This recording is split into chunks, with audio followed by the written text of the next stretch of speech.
தமிழகத்தில் தலைசிறந்த பொறியியல் கல்லூரி அருள் தரும் VPMM இன்ஜினியரிங் கல்லூரி அண்ட் டெக்னாலஜி. தரமான படிப்பு, உடனடி வேலை வாய்ப்பு. Admissions open. கேள்வி நேரம், கவன ஈர்ப்பு தீர்மானம், சிறப்பு கவன ஈர்ப்பு தீர்மானம் ஆகியவையே சட்டப்பேரவையில் முக்கிய விவாதங்களாக மாறியுள்ளது. வழக்கமாக காலையில் சட்டப்பேரவை கூடியதும் எம்எல்ஏக்கள் தங்களின் தொகுதி சார்ந்த பிரச்சினை குறித்து பேசுவதற்கு கேள்வி நேரம் எடுத்துக் கொள்ளப்படும்.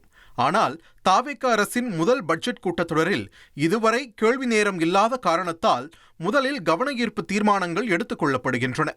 இந்த நிலையில் வியாழக்கிழமை காலையில் பேரவை கூடியதும் பேசிய அதிமுக பொதுச் செயலாளர் எடப்பாடி பழனிசாமி, மக்கள் பிரச்சனையை உடனடியாக பேரவையில் பேசுவதற்கு நேரமில்லா நேரம் எடுத்துக் கொள்ளப்படும் மரபு இருந்தது, இதை சபாநாயகர் கவனத்தில் கொள்ள வேண்டும் என்று கூறினார். நேரமில்லா நேரம் 0 ஹவர்ல இதுக்கு முந்தைய இருந்த அரசாங்கம் எல்லாமே முக்கிய பிரச்சனை குறித்து அரசுடைய கவனத்துக்கு கொண்டு வருவது வழக்கம். நீங்க இப்போ வந்து கவன ஈர்ப்பு பத்தி நீங்க குறிப்பிட்டீங்க. அதே போல நேரமில்லா நேரத்தில் தமிழ்நாட்டில் இருக்கின்ற முக்கிய நிகழ்வுகள் நடக்கின்ற பொழுது அது அரசுடைய கவனத்திற்கு எதிர்க்கட்சி வரிசையில் இருக்கின்ற தலைவர்கள், உறுப்பினர்கள் கொண்டு வருவது மரபு.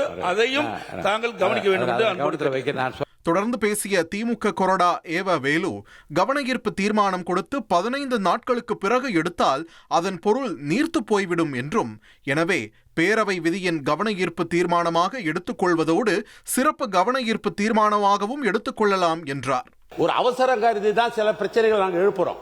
அது போய் ஒரு 15 நாள் சென்று 20 நாள் சென்று பதில் வந்தா அதுக்கு பொருள் இருக்காது. ஆனால் நீங்க இந்த நாங்கள் 55 தான் கொடுக்கறது எங்களுக்கு இருக்குது. அதை சிறப்பு கவனமாக்குற அதிகாரம் உங்களுக்கு தான் இருக்குது. அதனால நீங்கள் சிறப்பு கவனமாக அவசரத்தை கருதி நீங்க எடுத்துக்கணும்ன்றதான் ஏற்கனவே நடைமுறையில் இருக்குது. அண்ணன் துரைமுருகன் சொன்னது 55 ரெகுலரா வரதுக்காக அவர் சொன்னார வழிய சிறப்பு கவனத்தை நீ கட்டாயம் எடுத்துக்கணும்.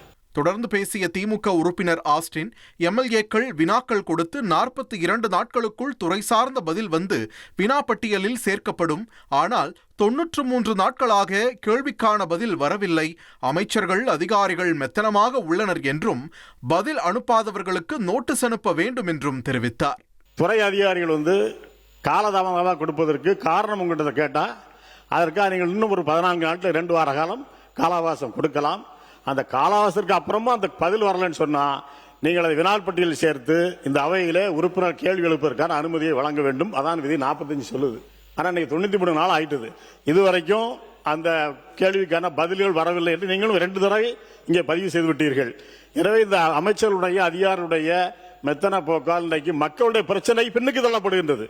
234 தொகுதியில் உள்ள மக்களுடைய அடிப்படையில் கிட்டத்தட்ட 10,000க்கும் மேற்பட்ட கேள்விகள் இன்றைக்கு பேரவை கொடுக்கப்பட்டிருக்கின்றது. ஆனால் இன்றைக்கு அவைக்கு எடுக்கப்படாது. இன்னும் 8 நாள் தான் இருக்கு அவை. இப்போ 10 கேள்வி எடுத்தாலும் 80 கேள்வி தான் உங்களால் எடுக்க முடியும். எனவே யார் இது காலதாமம் அனுப்பியிருக்கிறார்கள், குறிப்பிட்ட கால வரைக்குள் யார் அனுப்பவில்லையோ அவர்களுக்கு அவைத்தலைவர் அவர்கள் ஒரு நோட்டீஸ் அனுப்பி விளக்கம் கேட்டு அந்த விளக்கம் திருப்தி அளிக்கவில்லை என்று சொன்னால் எங்களுக்கு சொல்லுங்கள், நாங்கள் உரிமை மீறல் பிரச்சனையை கொடுக்கிறோம். திமுக உறுப்பினருக்கு பதிலளித்த சபாநாயகர் JCD பிரபாகர், 2021 கொடுத்த கேள்விக்கு 2025 பதில் வராத கோப்புகள் உள்ளன. புதிய உறுப்பினர்கள் வந்துள்ளனர். பதில் தாமதமாக வருகிறது, வந்து கொண்டிருக்கிறது என்று தெரிவித்தார். தென் தமிழகத்தில் தலைசிறந்த பொறியியல் கல்லூரி அருள் தரும் VPMM இன்ஜினியரிங் கல்லூரி அண்ட் டெக்னாலஜி. தரமான படிப்பு, உடனடி வேலை வாய்ப்பு. Admissions open.